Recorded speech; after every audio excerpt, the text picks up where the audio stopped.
एकत्रित हैं विद्वान, वो सबके लिए महत्वपूर्ण होगी और सबकी अपेक्षाओं पे खरी उतरेगी।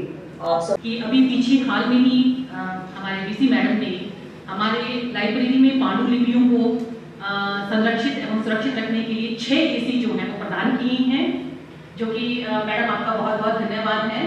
और मैडम ने जैसे अभी बताया कि एक टीम जो है वो पंजाब यूनिवर्सिटी से हमारे साधु आश्रम में आ चुकी है। यहाँ का रेनोवेशन का वो बजट बना करके पूरा कितना खर्चा है वो ले जा चुकी हैं, और वो भी मत जो है इसके ऊपर कितना कार्य कब किस समय करना है ये सारा पास हो चुका है, वह भी मैडम के आशीर्वाद से हुआ है। और इसके साथ ही लाइब्रेरी को डिजिटलाइज करने के लिए अभी 23 अक्टूबर नवंबर को भी एक मीटिंग थी, जिसमें प्रोफेसर प्रेमलाल शर्मा जी उस समय यहाँ उपस्थित नहीं थी मैं, तो मेरे अधिकारी के रूप में सर वहां पर गए थे, और उस मीटिंग में भी ये लाइब्रेरी को पूर्ण रूप से डिजिटलाइज किया जाएगा, ये भी मत जो है वो पास हो चुका है। और मैडम ने हमेशा हमें माता जैसा जो प्रेम है, माता तुल्य प्रेम जो है हमें दिया है, हमें आशीर्वाद दिया है। मैडम आपका बहुत बहुत धन्यवाद।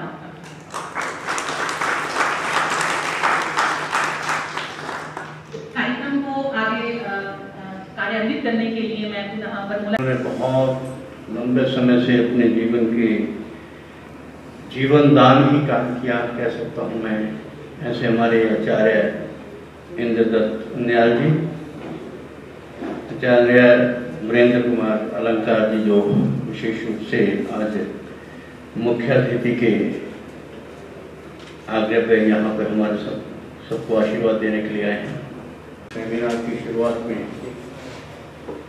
राष्ट्रवाद, वेदों से राष्ट्रवाद, नेशनलिज्म जो है उसके विषय के ऊपर जो चर्चा करने के लिए 2 दिवसीय कार्यशाला जो रखा है,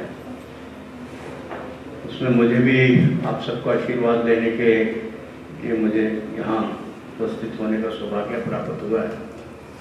तो मैं इसके लिए तो ऋतु बाला जी का ही धन्यवाद करूँगा कि जिन्होंने इस उपयोग समझा कि मैं भी यहाँ हूँ, क्योंकि मैं तो अगर देखा जाए आप तो सब विद्वान लोग हैं, शिक्षाविद हैं, और मैं ही एक ऐसा व्यक्ति हूँ जो शायद किसी कॉलेज स्कूल में कोई गया ही नहीं, यानी शोध करता तो दूर, वो विद्वानों की भाषा तो अलग बात थी, तो मैं तो उसकी ABC भी नहीं, शायद कारखाना भी नहीं जानता, मगर इतना जानता हूँ कि क्योंकि वेदों में ही उसका उच्चारण है, और सबसे पहले ही अगर कोई ग्रंथ आए हैं तो वो वेद ही हम मानते हैं कि सबसे पहले अगर कोई इस धरती पे कोई ज्ञान के रूप में किसी ग्रंथ का हम सबको देखने का मौका मिला है तो वो वेद है, और उसी में ही अगर राष्ट्र का उच्चारण हुआ है तो राष्ट्र का इसका मतलब है कि हमारी जो संस्कृति है उसमें राष्ट्र की बहुत बड़ी भूमिका है। तो सत्य के आधार जो है, पहला किसी भी राष्ट्र का आधार जो है वो सत्य होना चाहिए, सत्य के आधार हो, सच्चाई के ऊपर हो, और वो किसी ने बताया तो वेदों के से ही हमें ये ज्ञान मिला है। और दूसरा ऋत की बात करते हैं, ऋत का मतलब नियम, सशक्त उसको करना, शाश्वत देश को चलाना कैसे है, उसके लिए कुछ नियम बनाने हैं। जिस संस्थान में सिद्धांत निकाल दो तो वो सिद्धांत में ही जो है वो कभी भी उसकी खत्म हो सकता है। जैसे हमारे बहुत सारी संस्कृतियां मिट गई हैं क्योंकि उन्होंने अपने सिद्धांत छोड़ दिए। सिद्धांत को अगर करने के लिए हमें कुछ नियम बनाने पड़ेंगे, जिसको हम आज की परिभाषा में कानून बोल देते हैं। कानून शब्द उसके लिए शायद सही शब्द जब पूर्ण रूप नहीं होगा। ऋत का मतलब तो नियम भी है, सिद्धांत भी है, हमारी मानसिकता भी उसमें साथ जुड़ी होती है। इसकी जो बहुत बड़ी एक मैं समझता हूँ कि बहुत बड़ी एक राष्ट्र निर्माण में सबसे बड़ी जरूरत जो है उसकी रहती है। और दूसरा उद्यम की, उद्यम को हम आज की सरल भाषा में उद्योग कह सकते हैं, काम काज की बात करते हैं। उद्यम के मतलब प्रयास भी होते हैं। जब तक ये किसी की भी संपन्नता जो है उसके किसी राष्ट्र के कहीं आर्थिक व्यवस्था व्यवस्थित रूप से वो मजबूत अर्थव्यवस्था मजबूत होना भी वो उद्यम के ऊपर ही रहती है। तो इसको कह सकते हैं कि अर्थव्यवस्था में मजबूत होने के लिए उद्यम चाहिए और किसी भी राष्ट्र का जो उन्नति है वो उद्यम के ऊपर टिकी होती है। ये हमारे वेदों में हमें शिक्षा दी गई और कब दी गई? आज से हजारों साल पहले, जब शायद आज के इस आधुनिक जीवन को कहीं देखते भी नहीं होंगे, आज के इस समय को शायद कहीं कल्पना भी ना की हो, तब भी उन्होंने। और उगर का मतलब तो उग्रवादी भी हो सकता है, मगर उगर का मतलब यहाँ पर जोश होता है। जोश का मतलब जोश के साथ होश वाला है, जिसके मतलब हम अपने देश की रक्षा करने के लिए एक शक्ति के रूप में प्राप्त जो है, जिसको हम आज सैन्य शक्ति के रूप में देखते हैं। तो ये एक उस दृष्टि से कह रहे हैं कि अगर हम अपने सत्य को जीवित भी रखना है, सत्य को जीवित रखना है तो रक्त की जरूरत पड़ेगी और इन सब के लिए उद्यम की जरूरत पड़ेगी। और अगर इन सबको और मजबूती देनी है तो रक्षा की जरूरत पड़ेगी। और रक्षा के लिए माध्यम जो है वो एक ही माध्यम हमारे पास है, वो है उग्र, ताकि उसका जो मैंने अपने देश की रक्षा भी कर सके, अपने राष्ट्र की रक्षा करें, अपनी संस्कृति की, अपने आसपास की सबकी रक्षा कर सके, इसका मतलब उग्र है। ये हम तो इनको भीष्म पितामह मानते हैं, आचार्य उमियाल जी को, क्योंकि मुझे याद है 1983 में मैं एक प्रतियोगिता में भाग लेने आया था विद्यार्थी के रूप में। आप संचालन कर रहे थे। आपका जब संस्कृत सुनी तो मैंने कहा कोई खास व्यक्ति होगा जो इतनी बढ़िया प्यारी संस्कृत बोल रहे हैं, और वो उमियाल जी थे। सेमवाल जी का मुझे सौभाग्य प्राप्त ये है कि मेरे पड़ोस में रहते हैं, इसलिए जब भी टाइम मिलता है, जब मैं इनको निवेदन करता हूँ और आप आशीर्वाद हमें अवश्य देने आते हैं। माननीय सेमवाल जी इस संस्थान के शिरोमणि हैं। मंच पर उपस्थित हमारे मित्र डॉक्टर प्रेमलाल शर्मा जी, आप दर्शन के विद्वान हैं। प्रोफेसर वेणुबाला जी, जब ये चेयरपर्सन बनी तो उनका फोन आया कि मुझे कुछ अनुभव नहीं है, मैं क्या करूं? तो मैंने कहा पहला काम ये करो, इससे पहले उज्जैन वालों से मैं पैसा ले चुका हूं, मुझे नहीं मिलेगा, अब आप अप्लाई कर दो। कैसे करना है? मैंने कहा ऐसे ऐसे करना है। और थोड़े दिन के बाद उनका फोन आया कि हमारा पैसा सैंक्शन हो गया। तो मुझे पता लग गया उसी दिन कि रितु बाला जी बड़ी हौसले के साथ, बड़े उत्साह के साथ, उमंग के साथ अपने दायित्व को निभा रही हैं। और विरूपाक्ष जी का और पूरी उज्जैन संस्था का मैं आभार व्यक्त करता हूं।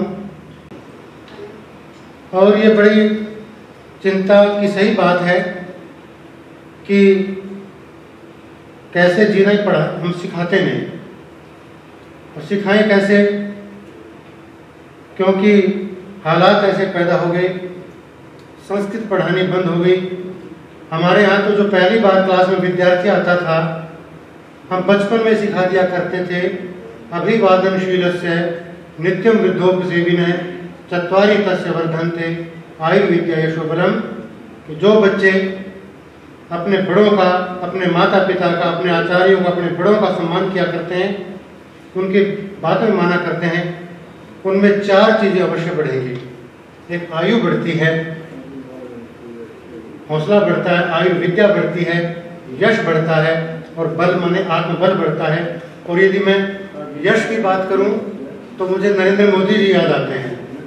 नरेंद्र मोदी जब भी अपनी माता के पैर छूते थे, पूरे देश में चर्चा होती थी कि देखो भाई, देश का प्रधानमंत्री अपनी माता के चरण छू रहा है। तो इसलिए जो बड़ों का सम्मान किया करते हैं, मैं मजाक में कहा करता था व्यक्तिगत रूप से कि नरेंद्र मोदी जी जिस तरह से चल रहे हैं ना, बिना कहीं पता नहीं कितने समर्थक उनके तैयार हो जाते हैं।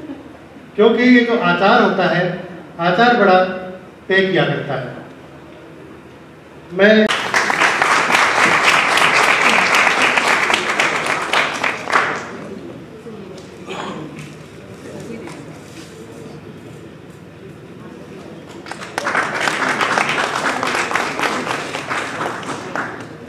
इदानीं तु कार्यक्रमस्य मुख्य अतिथीनां श्रीमान् वीरेन्द्र कुमार अलंकार महोदयानां स्वागतार्थं महोदयानां सम्मानं कुर्वन्ति।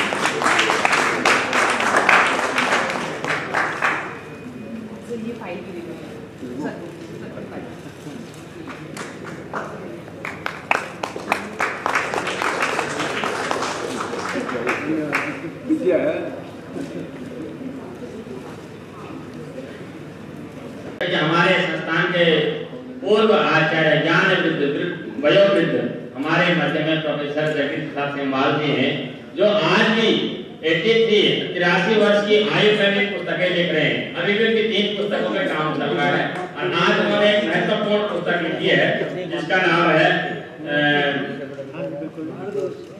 10 महाविद्या सहस्रनामावली। तो इस पुस्तक का यहाँ पर अवलोकन किया जा रहा है। तो मैं सभी से अनुरोध करूँगा एक प्रति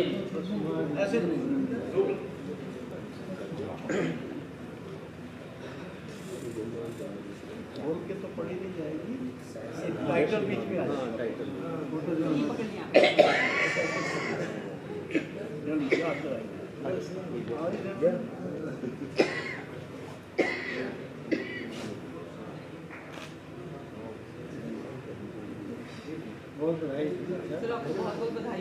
इस अवस्था में भी गुरु जी पुस्तकें लिख रहे हैं, इसलिए वह इसके सबको आगे भी बहुत किताबें देते हैं।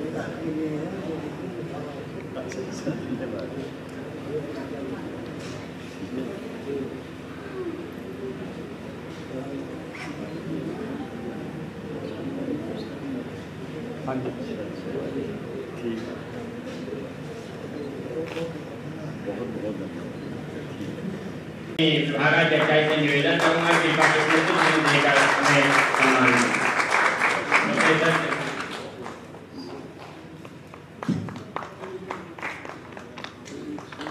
और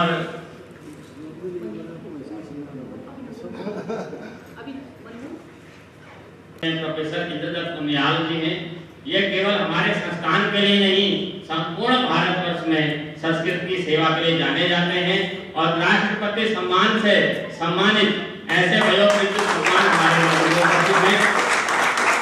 अभी पूरे भारतवर्ष के संस्कृत के विद्वानों ने ऐसा निश्चय किया है कि गुरु जी के सम्मान में उनका एक अभिनंदन ग्रंथ प्रकाशित किया जा रहा है, जिसमें भारत के सभी गणमान्य और विद्वानों से हमने लेख भी उनके कृतित्व और व्यक्तित्व के विषय में आमंत्रित किए हैं, वो भी आप सभी से अपेक्षित हैं। तो गुरु जी का जो अभिनंदन ग्रंथ यहाँ पे प्रकाशित किया जा रहा है उसकी रूपरेखा सामने आप देख सकते हैं। तो इस अवस्था में गुरु जी का जो ये अभिनंदन ग्रंथ छपाया जा रहा है वो हमारे संस्थान के लिए हमारे विश्वविद्यालय की तरफ से गौरव का विषय है। मैं चाहूँगा गुरु जी के सम्मान में सभी लोग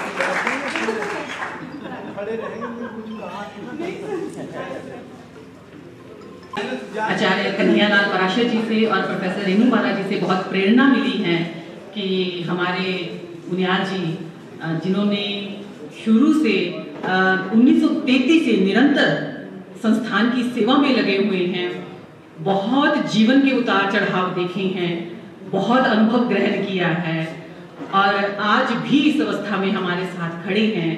तो इनका अभिनंदन ग्रंथ जो है बनता है और मैं ईश्वर का सौभाग्य समझती हूँ कि उन्होंने मुझे इस योग्य बनाया है कि मैं अभिनंदन ग्रंथ के ऊपर कुछ काम कर सकूं और हम जितना शीघ्र से शीघ्र इस कार्य को संपन्न कर पाएंगे अवश्य इसको संपन्न करेंगे। और अभी आप इसका प्रारूप जो है इसका स्क्रीन पर प्रारूप देख रहे हैं और शीघ्र ही ये पत्र जो है सभी विद्वानों के पास जो है वो प्रेषित कर दिया जाएगा और जल्द ही 2 महीनों के अंदर अंदर हम इस कार्यक्रम को 2 या 3 महीने के अंदर इसको समापन की और इसको लेकर के जाएंगे, ऐसी आशा है। और आप सबसे भी निवेदन करते हैं कि आप सब भी हमें आशीर्वाद देते रहें। बहुत बहुत धन्यवाद।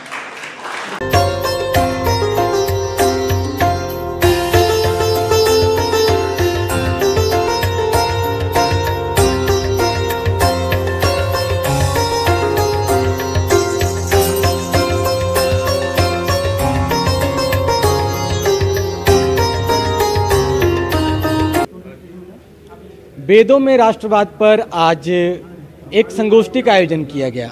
श्रीमान विजय सांपला जी ने भाग लिया। सर, किस प्रकार से देखते हैं वेदों में राष्ट्रवाद को उभरते हुए आप?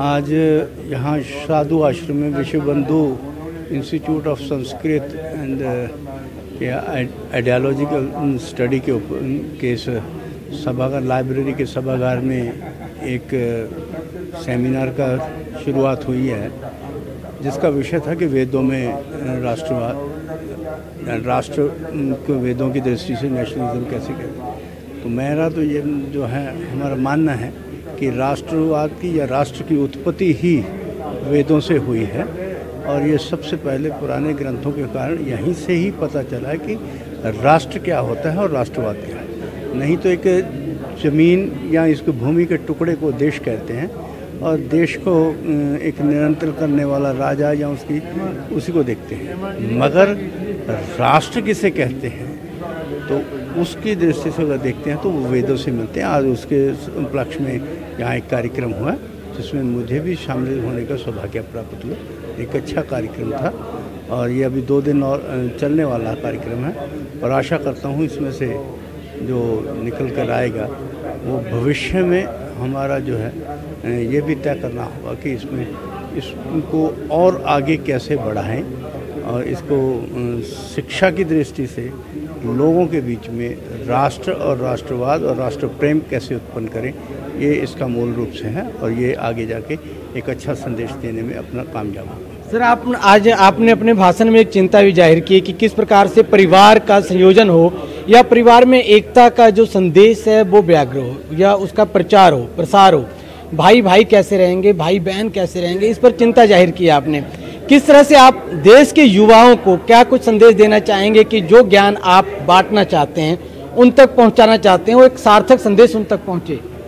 देखिए, अभी तक जो शिक्षा प्रणाली है वो मैं देख रहा हूँ कि एक सीमित स्थान पर ही वो सिलेबस तय होता है, और वो तय होने के बाद पूरे देश में जो अलग अलग संस्थाओं में जैसे उनको तय करने वाले वही सिलेबस टीचर पढ़ाते हैं। टीचर एक बहुत बड़ा ज्ञानवान होता है और ज्ञान बांटता है, ना कर वो कहीं और से पढ़कर दूसरे बच्चे को पढ़ाना, ये शिक्षा का विधान नहीं है। और ये प्राइमरी तक तो सीमित रख सकते हैं, मगर एक टीचर क्या कहना क्या चाहता है, स्टूडेंट से क्या करवाना क्या चाहता है, वो शिक्षा की प्रणाली में नहीं है। और आज हम भी लोग भी उस शिक्षा को ग्रहण भी नहीं करना चाहते, क्योंकि हम सब पैसे की दौड़ में भाग रहे हैं, और पैसे की दौड़ में संस्कार जो है वो ख़त्म होते जा रहे हैं। और बच्चे को कैसे पढ़ाना है, कितना ज्ञानवान बनाना है, ज्ञानवान का मतलब है कि कितने पैसे कमाने वाला बनाना है। तो ये जब परिभाषा माँ बाप की भी होगी और सरकार की भी होगी, तो टीचर भी उसी दृष्टि से वो काम करना शुरू कर देगा। जबकि होना तो चाहिए कि टीचर बच्चों के बीच में संस्कार डाले, बच्चों को जो हमारी सामाजिक जो ज्ञान शिक्षा के साथ साथ हमारे बाकी राष्ट्र के साथ जोड़ने वाला ज्ञान भी दे। दूसरे ज्ञान भी होने चाहिए, उनकी भी ज़रूरत है, मगर उसमें संस्कार शब्द बीच निकल ही जाए। क्योंकि किसी भी शिक्षा में ये नहीं पढ़ाया जाता कि बड़ों का आदर करो, पाँव छुओ, ये करो। तो ये सब चीज़ें ये हमारे संस्कारों में है, और संस्कार शब्द जो है वो पढ़ाई में नहीं है, जिस कारण ये पढ़ाई में माँ बाप के रिश्ते, भाई भाई के रिश्ते, बहन भाई और पति पत्नी के रिश्तों के बारे में, इन रिश्तों को जो इनमें गिरावट आती जा रही है, उनको और कैसे मजबूत करें, ये शिक्षा का हिस्सा नहीं है। तो ज़रूरत अगर है, तो अगर राष्ट्र की बात करते हैं तो राष्ट्रवाद की बात करते हैं, तो उससे पहले हमें उसमें परिवार में एक व्यक्ति में संस्कार डालने होंगे। संस्कार डालेंगे तो परिवार मजबूत होगा, परिवार में अच्छे संस्कार होंगे तो वो समाज में संस्कार बांटेगा, और समाज में संस्कार होंगे, समाज में एक दूसरे के प्रति निष्ठा होगी, और देश के प्रति फिर निष्ठा उत्पन्न होगी, तभी जाकर राष्ट्र की बात कर पाएंगे।